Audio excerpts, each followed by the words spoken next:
Bonjour à tous, j'espère que vous allez bien. On se retrouve aujourd'hui pour une nouvelle recette, les macarons au chocolat. J'ai déjà fait une recette de macarons au caramel beurre salé avec les astuces pour les réussir.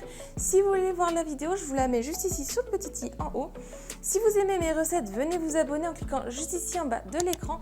Pensez à activer la petite cloche pour être notifié de mes prochaines recettes. Je fais une vidéo le mardi et le vendredi à midi, donc si vous ne voulez pas la louper, pensez à activer la petite cloche. Venez aussi me rejoindre sur mes réseaux sociaux qui sont écrits juste en barre d'infos. Maintenant c'est parti, je vous laisse avec la recette, on se retrouve juste après. On va commencer avec la ganache au chocolat avec 20 centilitres de crème liquide entière et 250 g de chocolat. Dans une casserole, on va venir porter à ébullition la crème liquide. Ensuite, je prends mon chocolat et en 2 à 3 fois, on va verser la crème liquide dessus. Et avec une spatule, on va venir mélanger et à la fois tout doucement, ça va fondre.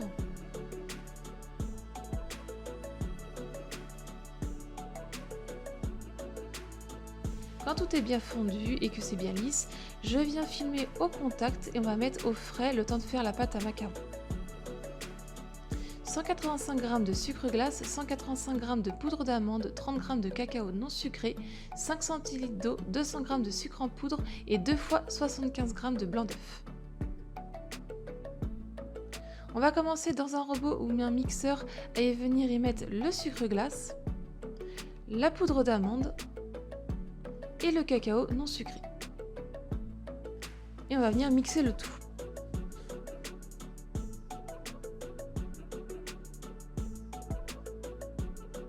Je prends mon plat et je prends le tamis et je viens y verser le mélange de poudre. Cette étape-là, elle est très importante, ce sera pour avoir des coques lisses.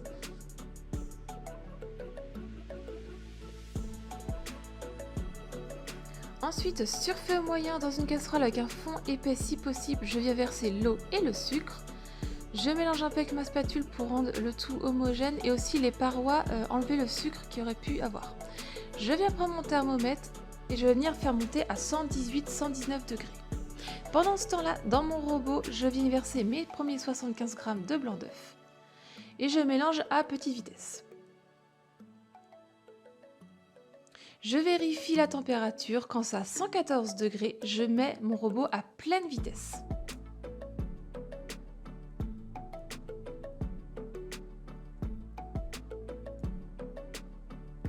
Quand ça atteint les 118-119 degrés, je baisse la vitesse de mon robot et je viens verser tout doucement le sirop de sucre.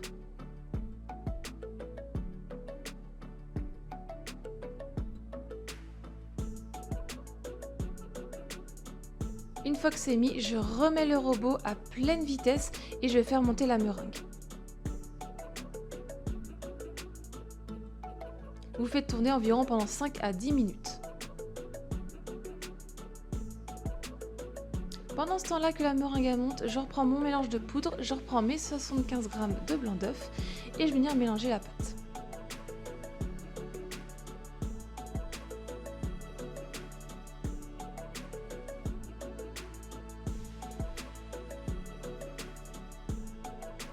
Ma meringue est prête quand je lève mon fouet et que ça fait un bec d'oiseau. Je viens prendre un peu de meringue et je vais venir mélanger assez vite pour détendre la matière. Et je verse toute la meringue dans mon plat.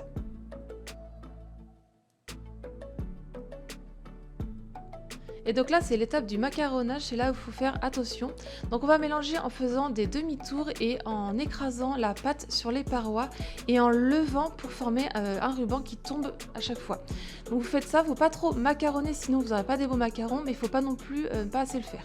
Donc c'est un peu délicat comme étape, mais il faut faire ça plusieurs fois et à force, on y arrive.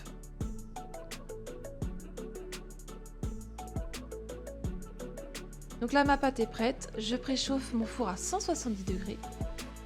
Donc sur une plaque de cuisson avec soit du papier de cuisson ou comme moi un moule en silicone avec les cercles déjà faits, je viens pocher mes macarons. Donc si vous faites sur le papier cuisson, il faut qu'il soit de diamètre de 5 cm.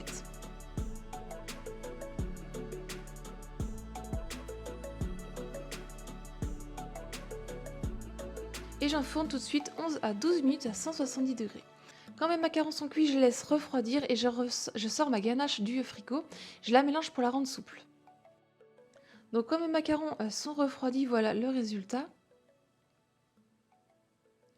Dans une poche, j'ai mis ma ganache au chocolat et je vais venir les garnir.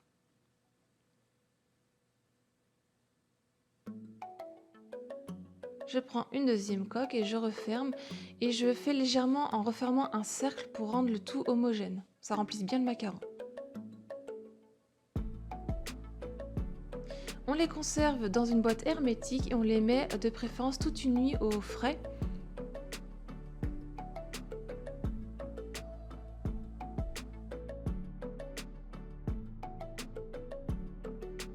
La vidéo est terminée, j'espère que la recette vous a plu. Mettez un petit j'aime si vous avez aimé. Venez me dire en commentaire ce que vous en avez pensé. Si vous avez des idées de recettes, n'hésitez pas aussi à me le dire en commentaire. Si ce n'est pas encore fait, venez vous abonner à ma chaîne. Venez aussi me rejoindre sur mes réseaux sociaux qui sont écrits en barre d'infos. Si vous voulez voir d'autres vidéos, il y en a juste ici à cliquer. Je vous dis à très vite pour de nouvelles recettes. Bye!